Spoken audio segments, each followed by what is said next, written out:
Hello po sa inyong lahat mga ka-crypto. Ako po si Pinoy Crypto Trader at sa video na ito ay atin pong pag-uusapan ang tungkol dito kay Dogecoin, kung saan ang sabi po rito ay Dogecoin hits all-time high in new addresses, will price follow?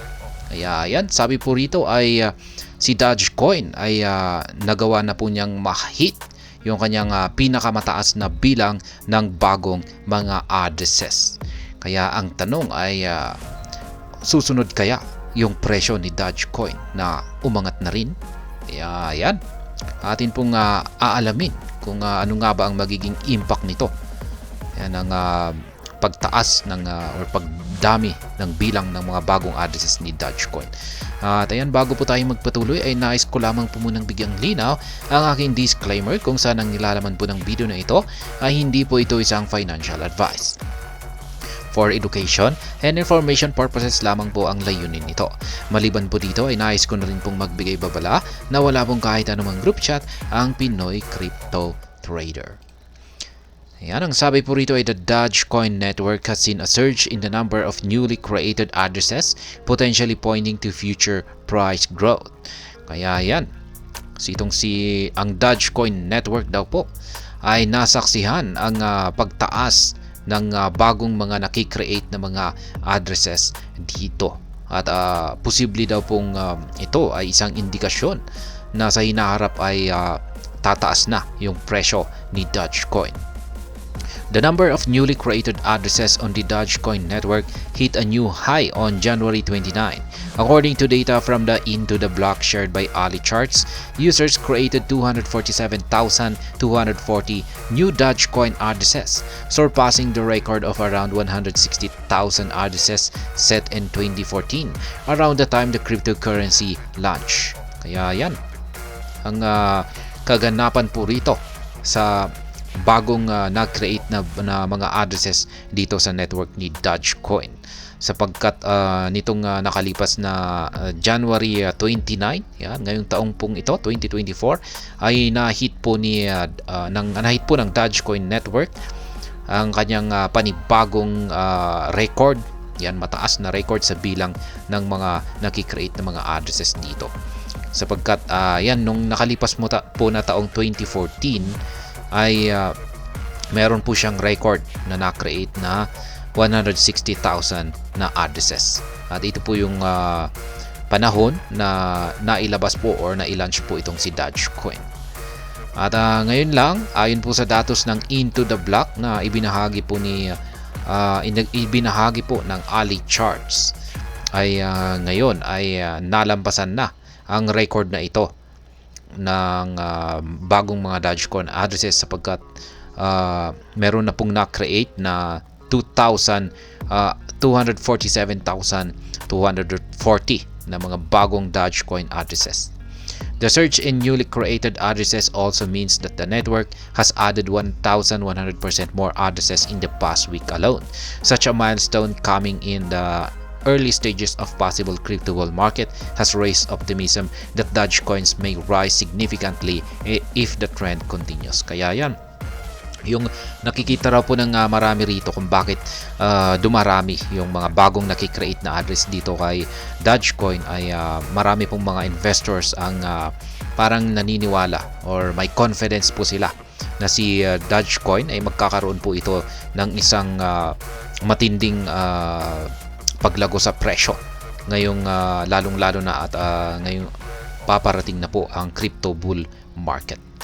Yan, yung isa pang nakikita ko rito na posibleng dahilan kung bakit biglang dumami yung mga nakikreate na address ngayon ay yung inilabas na plano ni Ginoong Elon Musk na mukhang gagamitin po itong si Dogecoin bilang isa sa mga payment system ng platform na si X, ang dating Twitter. Kaya ayan, ito po yung aktual na tweet ni Ginoong Ali Martinez. The Dogecoin network is witnessing a remarkable surge in growth, with new addresses increasing by a staggering 1,100% over the past week. Kaya ayan, ang tindi po. Nitong nakalipas lamang na linggo ay ganyan po yung pagtaas or paglago ng bilang ng mga bagong addresses dito kay Dogecoin. 1,100%, isa po yung nakakagulat na paglago. On January 29 alone, a record-breaking 247,240 new Dutch addresses were created, marking an all-time high. Kaya ayan, sa araw lamang na noong January 29 ay yan, sa loob lamang ng isang araw ay nagkaroon po siya ng record-breaking na bilang ng mga addresses na yan, umaabot po sa 247,240. Yan, may nagdulot po yan. Ayan, kaya syempre magkakaroon po ng investors interest dito kay Dogecoin, kaya maraming gumagawa ng kanilang address.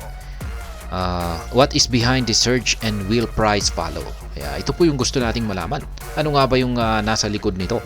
Or ano yung dahilan dito kung bakit biglang dumarami yung mga nakikreate na mga addresses dito kay Dogecoin? Kaya ayan, posible kayang ganun din, sumunod rin kaya or umangat rin ang presyo ni Dogecoin. Kaya yan po ang ating aalamin dito. The eye-catching jump in the number of new addresses is undoubtedly linked to the resurging interest in the crypto market in recent times. However, the growth may also be directly associated with the advent of the ordinals technology on the Dogecoin network. Kaya ayan, sabi raw dito ay nagkakaroon yung mga tao, syempre nagkakaroon yung mga tao, mga investors ng interest dito kay Dogecoin. Kaya yan, syempre kung meron silang interest ay yan po yung dahilan kung bakit sila magki-create ng address dito. Kaya yan, yung isa pang dahilan rito ay mukhang yung paglago daw o pagdami ng mga bagong addresses na nakikreate dito kay Dogecoin ay meron daw po itong kaugnayan sa tinatawag po nilang ordinals technology mismo dito sa Dogecoin, sa network ni Dogecoin. First pioneered on Bitcoin, the technology allows users to trade non-fungible tokens on the legacy Dogecoin network. Projects like Doge Labs have tapped the DRC20 token standard to allow users to trade Dogecoin-based NFTs denominated in the Doge cryptocurrency. Kaya ayan po ang tinatawag nilang yung gamit po ng ordinals technology na ito dito kay Dogecoin. Yan, mga projects na katulad po ng ayan, yung mga users ay pwede pong makapag-trade ng mga NFTs or mga non-fungible tokens gamit ang Dogecoin network. Kaya yan, yung mga projects na katulad ng Doge Lab, ayan, Doge Lab ay ayan, pwede po silang gumagamit po sila ng DRC20 token na standard kung sana yung mga users ay maaari pong makapag-trade ng mga Dogecoin based na mga NFTs.